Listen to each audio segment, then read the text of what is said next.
a right that allows the co-owner or a neighbor of the immovable property to step into the shoes of the buyer and purchase the property in the preference to the outsider. देखो preemption क्या होता है बता देता हूँ तुम्हें पहले, बाकी और अच्छे समझ में आएगा। प्रीएम्पशन एक तरीके से एक राइट होता है, एक अधिकार होता है। कैसा अधिकार? सपोज मान लो ये तुम्हारा घर है, ये तुम्हारे पड़ोसी का घर है, ये एक और तुम्हारे पड़ोसी का घर है। प्रीएम्पशन का अधिकार ये बोलता है कि सपोज मान लो तुम तुम्हारी प्रॉपर्टी बेचना चाहते हो, तुमने तुम्हारी प्रॉपर्टी की मार्केट वैल्यू लगाई है 40 लाख रुपए। तुम चाहते हो कि तुम्हारी प्रॉपर्टी 40 लाख में तुम बेच दो, तो तुम्हारा एक नेबर है ए नाम का, वो कह रहा कि यार 40 लाख में तो मैं खरीद लूंगा। तो प्रीएम्पशन का राइट ही बोलता है कि अगर मान लो तुम्हारा नेबर या तुम्हारा को ओनर ऑफ द प्रॉपर्टी अगर तुम्हारी प्रॉपर्टी को उतने ही दाम में खरीदने के लिए तैयार है जितने तुम आउटसाइडर को बेचना चाहते हो, तो आउटसाइडर से पहले तुम्हारे नेबर का राइट होगा उस प्रॉपर्टी पे, तुम उसको बेच दो। तुम्हें 40 लाख चाहिए तो तुम आउटसाइडर को मत बेचो, अपने नेबर को बेच दो अगर वो तुम्हें उतने पैसे देने को तैयार है। समझ गए? ये अधिकतर होता है मुस्लिम्स में। ये कॉलेज में बताया था सर ने, याद आया थोड़ा कुछ। वही है सर ने वो बताया था कि जैसे गांव वाले मतलब गांव में जो जैसा कुछ रहते ना, तो फिर है ना वो बाहर का कोई नहीं आने देते। जैसे कोई किसी को बेचना है तो वो नेबर या फिर है ना उनके जो भाई में है, तो फिर वो सोचते हैं कि हमारे भाई या फिर जो पड़ोसी है तो फिर उनमें चले जाए, बाहर का कोई आए नहीं तीसरा। बाहर का नहीं आना चाहिए भाई। ये मुस्लिमों में बहुत होता है, जैसे मुस्लिम मोहल्ले में भी आप देखोगे ना, मुस्लिमों के घर लाइन से रहते हैं। हाँ, तो ऐसे ही बता रहे थे वो। तो उसका यही रीजन रहता है कि वो लोग बाहर के आदमी को प्रॉपर्टी नहीं लेने देते। और अगर कोई हिंदू भी प्रॉपर्टी बेचता है ना, तो कोशिश करते हैं कि उनके मोहल्ले की प्रॉपर्टी वो खुद ही खरीदे, बाहर के आदमी नहीं खरीदे। चलिए, तब इसमें अपन को यहाँ से देखना है कि प्रीएम्पशन नॉन एज अ शुफा, उसको शुफा बोलते हैं इस्लामिक जूरिस्प्रूडेंस में। वो क्या है? एक तरह से राइट है। उस राइट में क्या होता है कि वो अलाउ करता है को ओनर को या फिर नेबर्स को of immovable property to step into the shoes of the buyer, यानी कि वो खुद बायर बन जाए। मतलब बाहर वाले व्यक्ति को प्रॉपर्टी बेचने से अच्छा है कि वो खुद उस प्रॉपर्टी को बाय कर ले, बायर पकड़ ले, बन जाए। ये to step into shoes of a buyer मतलब क्या? ये जो आपने ब्रैकेट बनाया है ये वाला क्या है? Step into shoes of a buyer, buyer के जूते में पाँव डाल दे। हाँ, मतलब वो खुद बायर बन जाए। मतलब कोई और जो प्रॉपर्टी खरीदने आया उसको हटाओ और खुद खरीद ले प्रॉपर्टी को। बायर मतलब खरीदने वाला। Step into shoes of the buyer मतलब बायर के जूते में पाँव डालना, मतलब खुद उसका रूप धारण कर लेना, वो खुद बायर बन जाना। एंड परचेज दैट प्रॉपर्टी, और उस प्रॉपर्टी को खरीद लेना। In the preference to the outsider, यानी कि आउटसाइडर से पहले प्रेफरेंस उसको मिलेगी, ये उसका अधिकार है। Rooted in the Islamic law of preventing harm and preserving the neighborhood harmony, the doctrine of preemption ensures that the individual has a first right to buy a property adjacent or shared with their own before it's sold to the someone else। यानी क्या बोलता है कि Islamic principal में ऐसा माना जाता है कि जो नेबरहुड हार्मनी है, यानी कि जो पड़ोसी के बीच में जो तालमेल है, उसको हार्म ना पहुंचे, उसको नुकसान ना पहुंचे, और उसको प्रिजर्व करके रखने के लिए इस डॉक्ट्राइन को बनाया हुआ है, जो इंश्योर करता है कि जो भी इंडिविजुअल हैं जिनकी प्रॉपर्टी एडजेसेंट हो, एडजेसेंट मतलब लगी हुई प्रॉपर्टी हो, साथ में अटैच प्रॉपर्टी हो, ठीक है, तो वो उनके पास राइट है कि वो प्रॉपर्टी को कोई और व्यक्ति के पहले खरीद सके। समझ गए? While the preemption is not a transfer of the property by itself, यानी कि प्रीएम्पशन जो है वो प्रॉपर्टी का ट्रांसफर नहीं है डायरेक्ट, लेकिन it is a right of substitution. सिर्फ प्रीएम्पशन होने से ऐसा prevent the sale but grants a preferential purchasing right to certain property, certain individual, यानी कि वो सेल को प्रिवेंट नहीं करता है। कोई प्रॉपर्टी कोई बेचना चाहता है तो उसको रोकता नहीं है, लेकिन एक प्रेफरेंस देता है कि अगर आपको प्रॉपर्टी बेचना है तो एक सर्टेन इंडिविजुअल को बेच दो। प्रेफरेंस देता है कि अगर आप किसी इसको बेचना चाहते हो तो इसकी बजाय इसको बेच दो। ऐसा रोकता नहीं है कि आप बेचो ही मत, लेकिन इसकी जगह इसको बेच दो। ऐसा एक प्रिंसिपल है। This principle has been recognised and applied across various Islamic schools. बहुत सारे इस्लामिक स्कूल्स इसको मानते हैं। And it also been incorporated into some modern legal system with modifications. और आजकल की जो लीगल मॉडर्न सिस्टम है उसमें भी इनको मॉडिफिकेशन के साथ अपनाया जा चुका है इस प्रिंसिपल को। तो सर इसका मतलब क्या था एग्जैक्ट? बोलो, इसका मतलब क्या था एग्जैक्ट? इसका उसका जो अभी बताया वो का मतलब पूरे का? हाँ, मतलब इसको मिला के कि नहीं, वो नीचे ही वाला बस। अरे मेरे भाई, नीचे वाले का मतलब ये है, तुम्हारा ध्यान नहीं है क्या? सर ध्यान पूरा है।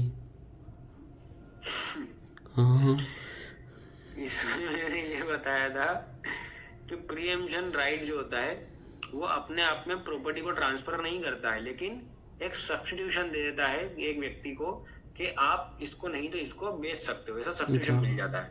ठीक है, जब आप प्रॉपर्टी को सेल करते हो तब। और ये प्रॉपर्टी के सेल को रोकता नहीं है, लेकिन एक प्रेफरेंस दे देता है। जैसे कि मान लो एक कोई व्यक्ति अपनी प्रॉपर्टी को बेचना चाहता है, तो आपको ये नहीं बोला कि आप अपनी प्रॉपर्टी बेचो ही मत, लेकिन आप प्रेफरेंस दे दो। मतलब आपके पास अगर 2 लोग हैं प्रॉपर्टी खरीदने वाले, तो आपके जो नेबर्स हैं उनको प्रेफरेंस दे दो, उनको पहले प्रॉपर्टी बेचने का अधिकार तो सर ये रोकना ही तो हुआ एक तरीके से। है। एक तरीके से रोकना ही तो हुआ। नहीं, रोकना मतलब होता है कि आप बेच ही नहीं सकते। और यहाँ पे आप बेचो, बिल्कुल बेचो, आप जितने में बेचना चाहते हो उतने में बेचो, लेकिन अगर आपके पास ऑप्शन है तो कृपया करके अपने नाइबर्स को आप अधिकार दे दो ऐसा। ठीक है, दिस प्रिंसिपल इसमें रिकॉग्नाइज हो रही है। क्या है कि बहुत सारे इस्लामिक स्कूल्स द्वारा इसको रिकॉग्नाइज किया जा चुका है, अप्लाइड किया जा चुका है, और आज का जो लीगल मॉडर्न सिस्टम है उसमें भी इस प्रिंसिपल को अपन मानते हैं, अप्लाई करते हैं। समझ गए?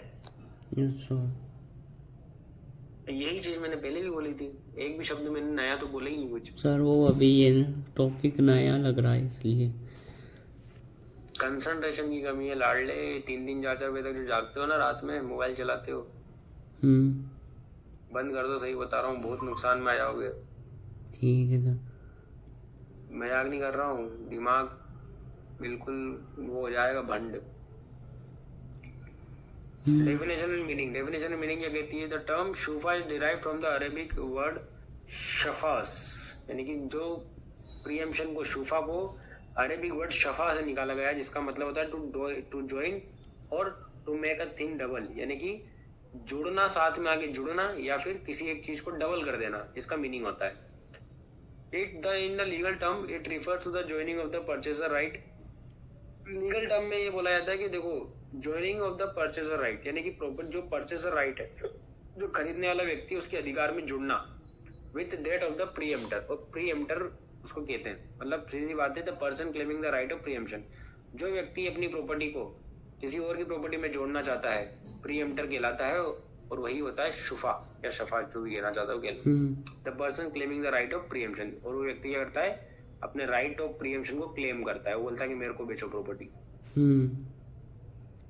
According to the Islamic jurist, shufa is the right of person to be substituted in the place of the buyer by paying the same consideration as paid by the buyer। यानी कि शूफा क्या है? एक right है एक व्यक्ति का, to be substituted, और वो क्या होता है कि आप सब्स्टिट्यूट होना मतलब इसकी जगह ये, ठीक है, सब्स्टिट्यूट का मतलब होता है एक की जगह दूसरा। तो राइट ऑफ प्रीएम्पशन एक तरीके से राइट है एक व्यक्ति का, जिसमें वो अपने आप को सब्स्टिट्यूट कर सकता है in the place of buyer, यानी कि जो प्रॉपर्टी खरीदना चाहता है उसकी जगह वो अपने आप को सब्स्टिट्यूट कर सकता है by paying the same consideration as paid by the buyer, यानी कि जितना पैसा बायर देने वाला था उतना ही पैसा खुद दे दे और उस बायर की जगह खुद आ जाए। समझ रहे हो?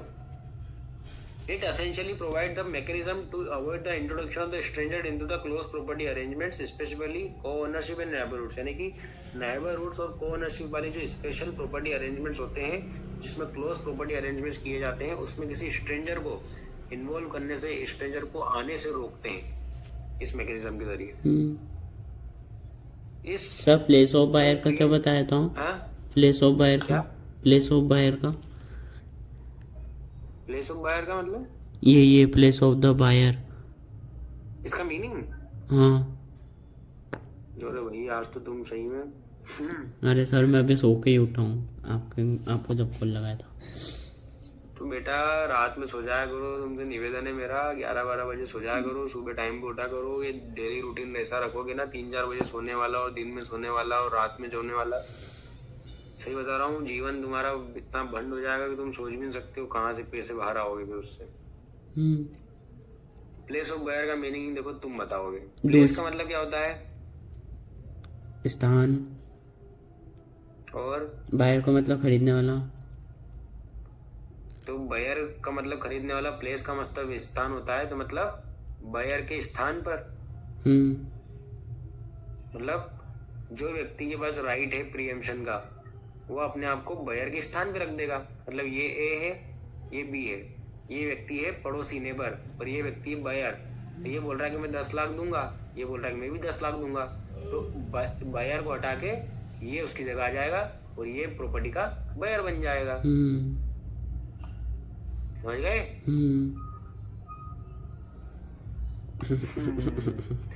आज तो लाडले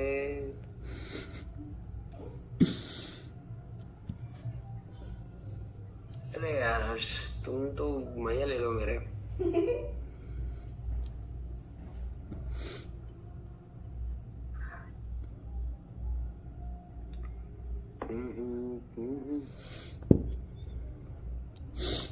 आज तो सो गई, कल कॉलेज के काम करने। अरे भाई मेरे सो जाया करो यार, तुम रात रात में मैसेज करते हो। 3-4 बजे मैं सुबह उठ के देखता हूँ, बताओ 4 बजे मैसेज आया, 3 बजे मैसेज आया। सही बता रहा हूँ हर्ष, टाइम से सोना की आदत डाल लो, नहीं तो तुम सोच भी नहीं सकते कि तुम्हारा कितना नुकसान होगा तुम्हारे आने वाले जीवन में। मैं अभी शॉर्ट टर्म की तो बात ही नहीं कर रहा हूँ, एग्जाम की तो बात ही नहीं कर रहा हूँ, एलएलबी की भी बात नहीं कर रहा हूँ। एलएलबी भी हो जाएगी, एग्जाम भी हो जाएगी। आने वाले भविष्य जो है ना, जिसमें तुम्हें बहुत मेहनत करनी है, बहुत सोचना है, बहुत दिमाग को शांत रखना है, कैपेबल बनना है, बहुत पैसा कमाना है, उसमें तुम बहुत परेशान हो जाओगे। सच बता रहा हूँ, अगर ऐसी आदत रही तो। मतलब तुम सोच भी नहीं सकते। मतलब मैं जितना बोल रहा हूँ ना, उससे लाख गुना ज्यादा नुकसान हो सकता है। क्या हूँ? हाँ सर। अरे घंटा तुम्हें मेरी बातों का मुझे लगता फर्क पड़ता होगा। अरे सर चलो, purpose and objectives. Doctrine of preemption क्या बोलता है? डॉक्ट्राइन ऑफ प्रीएम्पशन का जो पर्पस है वो क्या है? सेवरल सोशल और लीगल पर्पस से जुड़ा हुआ है। पहला, प्रिजर्वेशन ऑफ द हार्मनी। किस चीज की हार्मनी प्रिजर्व करना है, किस चीज की हार्मनी को बचाना है। प्रिवेंटिंग कॉन्फ्लिक्ट डेट में arise due to entry of the outsider in the close knit property relation. यानी कि जहाँ पे पास पास में एक प्रॉपर्टी की एक संबंध बने रहते हैं, जहाँ पे आस पास में एक ही परिवार के लोग रहते हैं, उसमें किसी आउटसाइडर को आने से रोकने के लिए ये सिस्टम बनाया गया है। प्रोटेक्शन ऑफ द को ओनर्स एंड नाइबर्स, यानी कि एक ही प्रॉपर्टी के अगर को ओनर है, एक से ज्यादा ओनर है, तो उनके खुद के प्रोटेक्शन को बचाने के लिए। सपोज मान लो ये ए है, ये बी है और ये पूरी एक प्रॉपर्टी है। अब ए चाहता है कि मैं प्रॉपर्टी सी को बेच दूं, तो बी बोल रहा है कि भैया जब इस प्रॉपर्टी में मेरा भी है तो क्यों ना मुझे ही बेच दे, सी को क्यों लाना बीच में। तो जो को ओनर्स है, नाइबर्स हैं, उनके राइट को और उनकी प्राइवेसी को बचाने के लिए, उनको प्रोटेक्ट करने के लिए। Stability in the property ownership, maintaining the existing status को in the property ownership structure. यानी कि जब प्रॉपर्टी ओनरशिप स्ट्रक्चर होता है तो उसमें अगर आप किसी अपने नजदीकी को या फिर अपने रिलेटिव को या अपनी को ओनर को, अपने नाइबर्स को जब प्रॉपर्टी बेचते हो, तो उस प्रॉपर्टी में कोई नया ओनर नहीं बनता है, पुराने ही कहीं ना कहीं संबंधित ओनर रहते हैं, तो उससे स्टेबिलिटी बनी रहती है। कैसे मेंटेनिंग द स्टेटस क्यू, मतलब स्टेटस को का मतलब होता है यथास्थिति बनाए रखना। जैसे सपोज मान लो एक प्रॉपर्टी है ये, ठीक है, ये प्रॉपर्टी ए की है, ये प्रॉपर्टी बी की है, ये प्रॉपर्टी सी की है, ये प्रॉपर्टी डी की है। अब ये प्रॉपर्टी एक जैसी है और ये चारों भाई हैं, और चारों भाई प्रॉपर्टी का एक जैसा इस्तेमाल करते हैं। अब ए चाहता है कि मेरे को जो मेरी प्रॉपर्टी बेचनी है, तो वो ई नाम के बाहर के आदमी को बेचेगा, तो ई आएगा, फिर यहाँ पे कोई नया काम करेगा, नया धंधा करेगा, प्रॉपर्टी का नया यूज करेगा, तो ये क्या करेगा, इस प्रॉपर्टी की स्थिति को हो सकता है खराब कर दे या बिगाड़ दे, जिससे कि इनकी प्रॉपर्टी में भी फर्क पड़ेगा। तो बी सी डी क्या करेंगे, ए से इस प्रॉपर्टी को खरीद लेंगे, जिससे कि वो उस प्रॉपर्टी का उसी तरीके से यूज करेंगे जिस तरीके से वो अपनी अपनी प्रॉपर्टी का यूज करते हैं, जिससे कि इस पूरी प्रॉपर्टी को एक जैसा मेंटेन किया जा सकता है। समझ रहे हो? जैसे किसी एग्जांपल के लिए बी सी और डी इस प्रॉपर्टी को रेसिडेंशियल पर्पस रहने के लिए इस्तेमाल कर रहे हैं। ई आया यहाँ पर, इसने गैरेज डाल दिया, बताओ पूरी प्रॉपर्टी कैसी तेजी हो गई। सामने मकान बन रहे हैं और पीछे गैरेज चल रहा है, आए दिन ट्रक खड़े हैं, लोग खड़े हैं, काले पीले रंग बिल्कुल, कहीं किसी के ऊपर डीजल डुला हुआ है, किसी के ऊपर ग्रीस डुला हुआ है, और चूँ चाँ टकाटक आवाजें हो रही है वहाँ पे, तो पूरा इनकी प्रॉपर्टी मेंटेन नहीं हो पाएगी वहाँ पे। तो उससे अच्छा क्या है कि अपनी व्यक्ति को प्रॉपर्टी को बेच दो, जिससे कि आपकी प्रॉपर्टी भी मेंटेन रहेगी। ऐसा इनका मानना है। टाइप्स ऑफ प्रीएम्पशन, कितने कितने प्रकार के प्रीएम्पशन होते हैं? तो जनरली 3 टाइप्स के होते हैं। पहला होता है शुफा बाय को ओनरशिप, यानी कि को ओनरशिप, को ओनर को प्रॉपर्टी बेच देना। को owner of the property is being sold, यानी कि मान लो कोई प्रॉपर्टी है ए बी के बीच में, तो अब ये प्रॉपर्टी का आधा हिस्सा ए के पास है, आधा हिस्सा बी के पास है, तो प्रॉपर्टी जब ए को बेचना ही है तो जिसका जो को ओनर है वही वो प्रॉपर्टी ले लेगा। They have the strongest right of preemption, यानी कि उसके पास सबसे पहला स्ट्रॉन्गेस्ट राइट होता है उस प्रॉपर्टी को खरीदने का। समझ गए? अब इसका इलस्ट्रेशन वही दो भाइयों के लेके दिया, जब अपन ने ए और बी समझ जाए तो उसको ऐसा समझ लो कि दोनों भाई है, इनके पास एक घर है जो कि इन्होंने जॉइंटली ओन कर रखा है, और ए उस प्रॉपर्टी को किसी थर्ड पार्टी को बेचना चाहता है, तो जो बी है वो बोलेगा कि नहीं, तू थर्ड पार्टी को मत बेच, मुझे बेच दे, मेरा प्रीएम्पशन राइट है। फिर है शूफा बाय राइट ऑफ ईजमेंट और एम्यूनिटी, इसको बोलते हैं शफी खलीत, ये समझो। This arises when the Clement has shared facilities और राइट्स इन द प्रॉपर्टी, यानी कि जो क्लेमेंट है, सपोज मान लो एक मकान ही है, इस मकान में यहाँ एक दरवाजा है, यहाँ एक दरवाजा है, यहाँ एक दरवाजा है, यहाँ खिड़की है, यहाँ भी खिड़की है, और यहाँ गैरेज है, ये घर है, ठीक है, एक आदमी का, ये घर का मालिक है बी, और इसके पास में घर है इसके भाई का ए नाम का, इसके भाई ने यहाँ पे मस्त गार्डन बना रखा है, और गार्डन में बी के खिड़की और दरवाजे खुलते हैं, और ए की खिड़की इधर है, ए का दरवाजा इधर है, और ए का गैरेज इधर बढ़िया शानदार बना हुआ है, और ये इसका मेन एंट्रेंस है।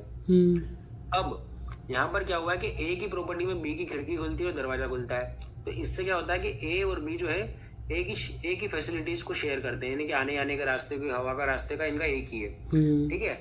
Such as access of water, यानी कि यहाँ से याद हो सकता है पानी भी एक हो, पानी का रास्ता एक हो, रोड एक हो, ड्रेनेज एक हो, कुछ भी एक हो सकता है, अपन ने यहाँ पे हवा लिया है, ठीक है। Although not a co-owner, the rights are closely associated with the property, यानी कि बी अपनी प्रॉपर्टी का ओनर है, ए अपनी प्रॉपर्टी का ओनर है, दोनों अपनी अपनी प्रॉपर्टी के को-ओनर नहीं है, सेपरेट ओनर है, ए की प्रॉपर्टी है, बी की प्रॉपर्टी है, ये कोई पूरी सिंगल एक प्रॉपर्टी नहीं है, दोनों अलग अलग प्रॉपर्टी, लेकिन इसमें क्या है, दोनों अलग अलग प्रॉपर्टी में थोड़ा सा एक्सेस मिला हुआ है।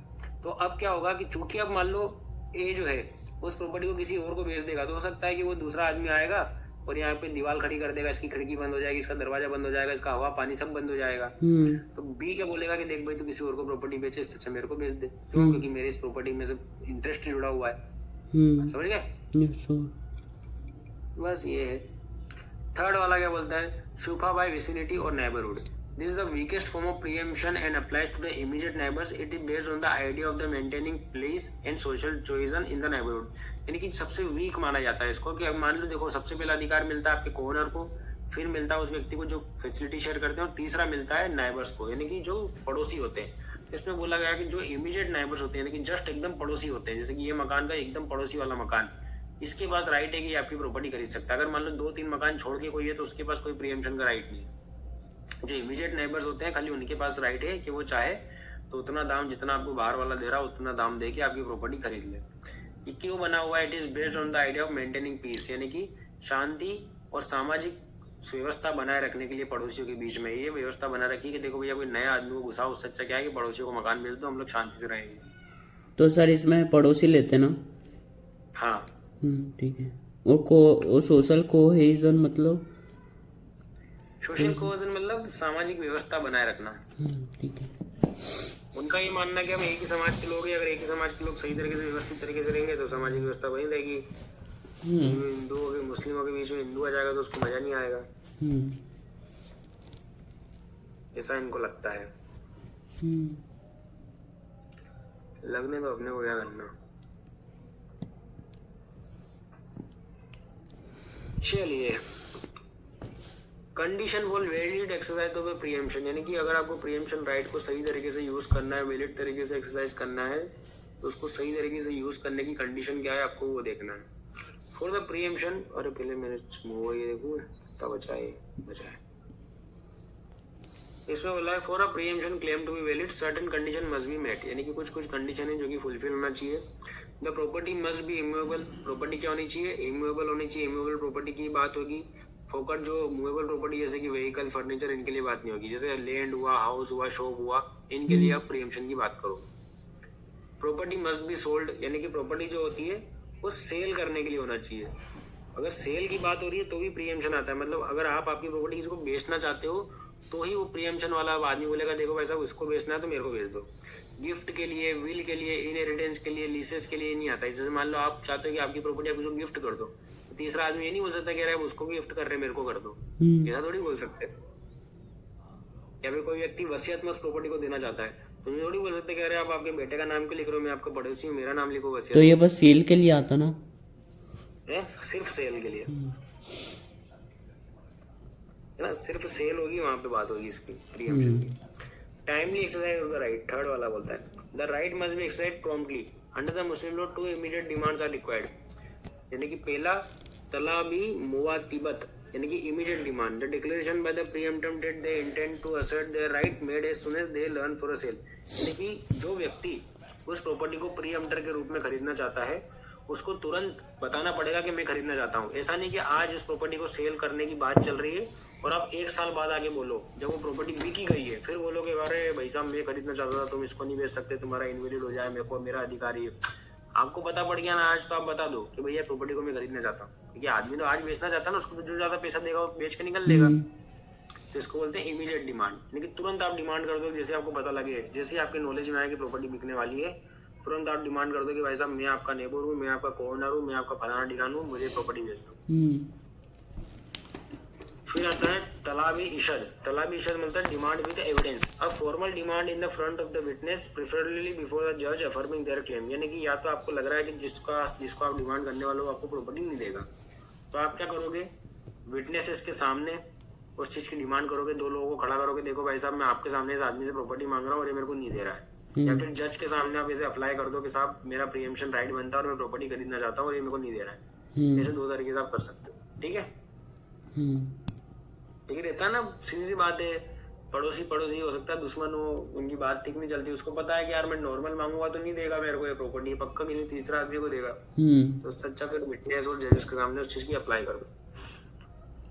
फिर आता है failure to comply with this procedure step can render the preemption claim invalid. यानी कि अगर मान लो आपने टाइम पे डिमांड नहीं करी, पहला सर एक डाउट है, किसी व्यक्ति से टाइम पे डिमांड नहीं करी या फिर आपने जज के सामने विटनेस के सामने डिमांड नहीं करी, तो आपका जो प्रीएम्प्शन का राइट है, प्रीएम्प्शन का क्लेम है, वो इनवैलिड हो जाएगा, फिर आप नहीं मांग पाओगे। तो सर उसको चाहे उसको बेच के निकल लेगा। सर उसको देना ही नहीं है पड़ोसी को, फिर वो उसको फिर बताना पड़ेगा कि भैया क्यों नहीं देना चाह रहा, क्योंकि उस आदमी का तो राइट है ना जो खरीदना चाहता है, तो आपको बताना पड़ेगा क्यों उसका राइट एक्सरसाइज नहीं करने दे रहा है। तो उसको देना नहीं है फिर क्या, उसको देना नहीं है फिर क्या? नहीं तो वैलिड रीजन बता दो ना, कोई दिक्कत नहीं, कोर्ट को बता दो कि भैया मेरे को नहीं देना इस आदमी को। वैलिड रीजन कैसे? प्रॉपर्टी का गलत यूज करेगा। या तो सबसे बड़े आइडिया बताता हूँ कि सपोज आप मांग रहे थे 40 लाख रुपए, और आपको मालूम है कि मुझे पड़ोसी को नहीं बेचना है, तो आप मांगो 60, उससे बोल दो कि तू 60 देता है तो बोल, बढ़िया, आपने 20 लाख रुपए एक्स्ट्रा लेके निकलो वहां से, क्या दिक्कत है? कोई ज्यादा ही तेज चल रहा है कि मैं ही खरीदूंगा तो ला दे फिर। Order of preference among the preemptor. अब किस किस का सबसे पहले राइट बनता है, तो सबसे पहले राइट बनता है शफी शरीक यानी कोऑनर, यानी कि सबसे पहला कोई व्यक्ति होता है जिसका प्रीएम्प्शन का राइट बनता है, प्रॉपर्टी खरीदने का राइट बनता है, तो वो बनता है कोऑनर का।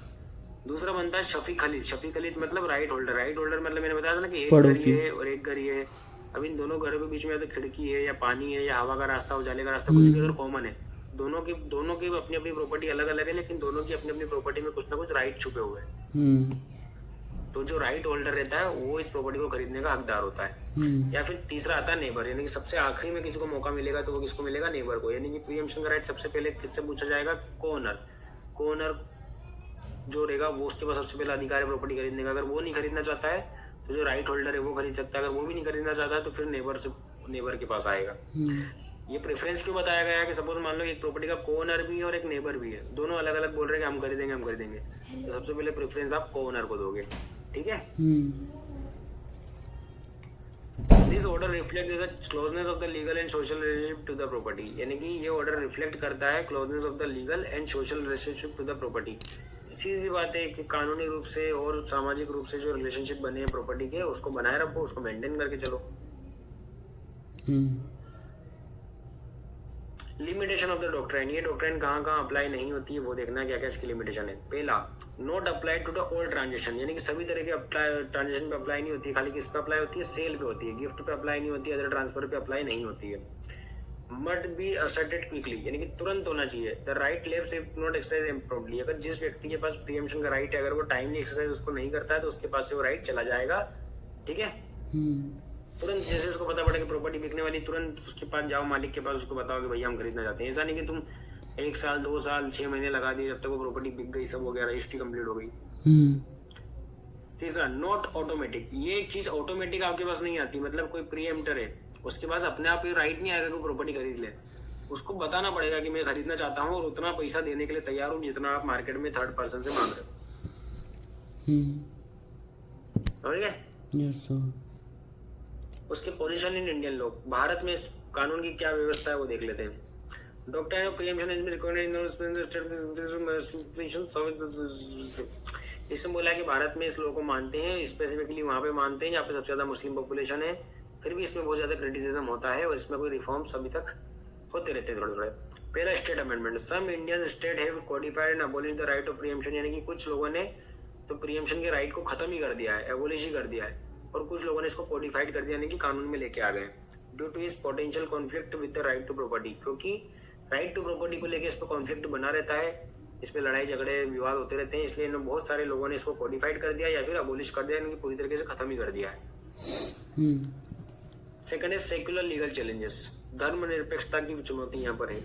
Courts have times sir codified मतलब कोडिफाइड करना और फिर अबोलिश मतलब खत्म करना, खत्म मतलब कैसे?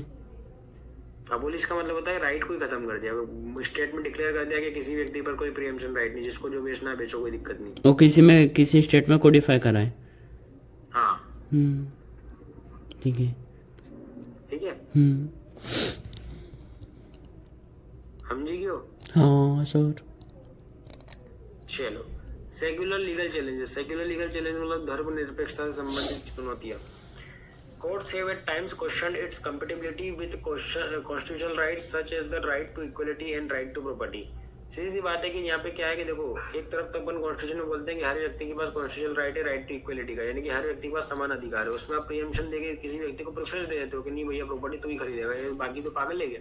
उनके पास भी राइट टू इक्वलिटी ये बोलेंगे हम भी खरीद सकते हैं, ठीक है। और दूसरा है right to property, right to property मतलब हर आदमी के पास संपत्ति लेने देने खरीदने बेचने का अधिकार है, वहाँ पे आप प्रियम्पशन का राइट देके उस व्यक्ति से वो अधिकार भी छीन लोगे। राइट टू प्रॉपर्टी में सिर्फ प्रॉपर्टी लेना थोड़ी आता है, प्रॉपर्टी बेचने का भी अधिकार भी आता है। मान लो मेरा इच्छा है कि मैं हर्ष को प्रॉपर्टी बेचूं और तुम बोलोगे नहीं, तुम तो प्रियम्पशन के जरिए किसको बेचोगे? अली खान को बेचो, ऐसा थोड़ी होता है। मेरी प्रॉपर्टी में किसी को भी बेचूं तो सर इसमें तो ये कॉन्स्टिट्यूशन तो इसमें तो वायलेट हो रहे राइट। हाँ तो यही तो बोल रहा है वो कि यही तो चैलेंजेस हैं, यही तो नुकसान है इस लोग, यही बोल रहा है वो। ठीक है। चैलेंजेस मतलब चुनौतियां यही तो है कि अपन ठीक से इस लॉ को, इस राइट को यूज ही नहीं कर पा रहे। केस लॉस क्या है? गोविंद दयाल इनायतुल्लाह वर्सेस गोविंद दयाल इनायतुल्लाह केस है 1855 का। इसमें बोला है this was one of the earliest and most assertive decision of the preemption right of preventing harm and promoting neighbourhood protection. इस केस में इन्होंने ये बोला है कि देखो भैया ये most authoritative and earliest decision है प्रियम्पशन के ऊपर। इसमें बोला गया था कि जो प्रियम्पशन का राइट है वो किस चीज के लिए है? Idea of preventing harm and promoting neighbourhood relation, यानी कि किसी भी व्यक्ति से पड़ोसियों को नुकसान पहुंचाने से बचाना है और पड़ोसियों के रिश्ते को और हार्मोनी पहुंचाने, हार्मोनी मतलब उनके अच्छे संबंध बना के रखने हैं, इसलिए इस प्रिंसिपल को अप्लाई किया जाता है, ऐसा इस केस में कहा गया है। गोविंद दयाल वर्सेस इनायतुल्लाह। पक्का इस केस में क्या हुआ होगा? गोविंद दयाल नाम का एक आदमी होगा, वो अपनी प्रॉपर्टी बेचना चाहता होगा और इनायतुल्लाह बोल रहा होगा तू तेरी प्रॉपर्टी मेरे को बेच, क्योंकि इस मोहल्ले में हम लोग रहते हैं, यही हुआ। और ये सेकंड वाला भूप सिंह वर्सेस राम सिंह मेजर 1996 का केस है। Supreme Court ruled that statutory right such as preemption must be balanced with the constitutional principle like equality and freedom of property. वही वाली बात बोल दी कि अगर आप फ्रीडम ये प्रियम्पशन राइट का यूज कर रहे हो तो आपको उसको कॉन्स्टिट्यूशनल राइट है जो राइट टू इक्वलिटी और फ्रीडम ऑफ प्रॉपर्टी है उसके साथ आपको बैलेंस करना पड़ेगा। आप ऐसे ही हर किसी की प्रॉपर्टी के राइट को या इक्वलिटी को नहीं छीन सकते प्रियम्पशन के जरिए। रामस्वरूप वर्सेस मुंशी जी 1963 का केस है। The court discuss the nature of the preemption is a right of substitution not is a right to prevent sale, यानी कि प्रियम्पशन का राइट है वो राइट ऑफ सब्स्टिट्यूशन है। सब्स्टिट्यूशन मतलब एक की जगह दूसरे को बेच दो, लेकिन किसी को नहीं बेचोगे ये नहीं है। सेल से प्रिवेंट नहीं कर सकते, किसी एक की जगह दूसरे को बेचने का अधिकार है, लेकिन पूरी तरीके से बेचने से रोक नहीं सकते आप। फिर आता है इसका क्रिटिसिज्म, यानी कि इसकी बुराइयां। पहला वही है violation of freedom of contract, मतलब वही कि कोई व्यक्ति अपने बायर को नहीं चूज कर पा रहा है, मुझे मेरी प्रॉपर्टी बेचनी है और मैं यही चूज नहीं कर पा रहा हूँ कि मैं किसको बेचूं, तो क्या मतलब फिर।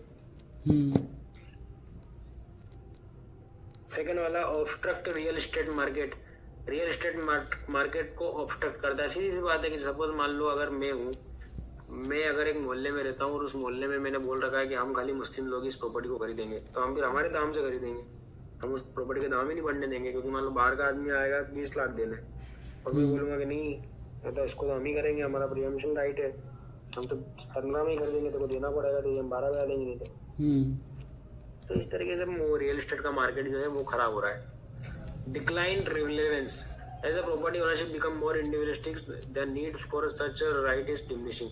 इसमें बोला कि देखो किसी भी व्यक्ति की जो ओनरशिप होती है ना प्रॉपर्टी की, वो इंडिविजुअल होती है, प्रत्येक व्यक्तिगत तौर पे देखी जाती है, ना कि आसपास पड़ोसी के हिसाब से देखी जाती है। तो अगर आप आस पड़ोस पड़ोसी के हिसाब से अगर उस व्यक्ति के अधिकारों को देखोगे, उसकी प्रॉपर्टी ओनरशिप को देखोगे, तो उससे क्या होगा, जो राइट होता है, राइट टू प्रॉपर्टी, वो डिमिनिश होती है, कम होती है।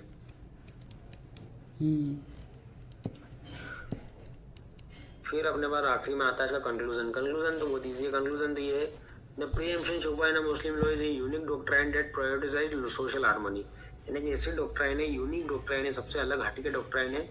इस डॉक्ट्राइन में क्या होता है कि आप सोशल हार्मनी, सामाजिक व्यवस्था, सामाजिक जो तालमेल बना हुआ है लोगों के बीच में, उसको प्रायोरिटी देते हो।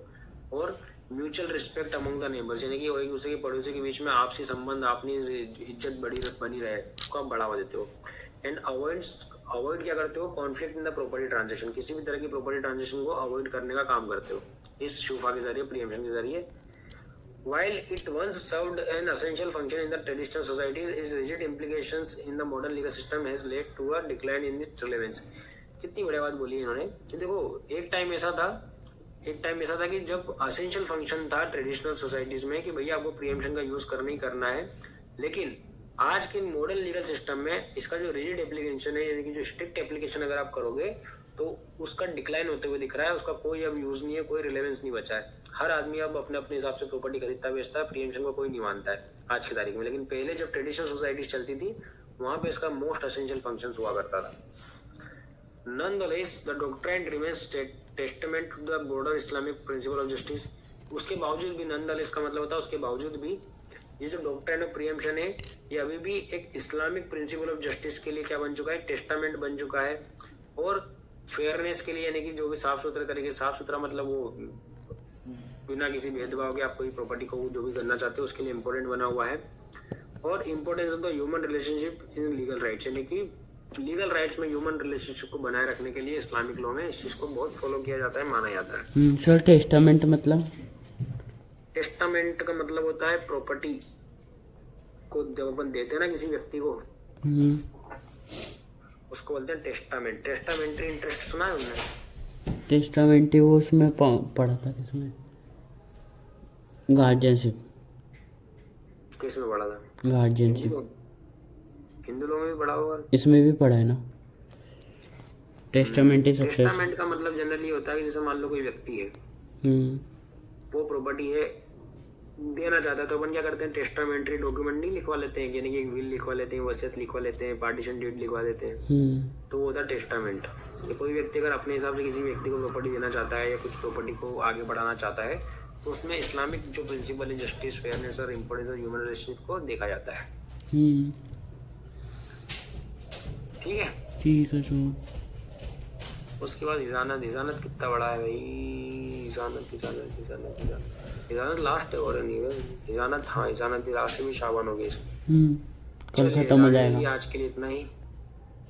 कल खत्म हो जाएगा ना? हाँ, कल अपन इसको खत्म कर देंगे।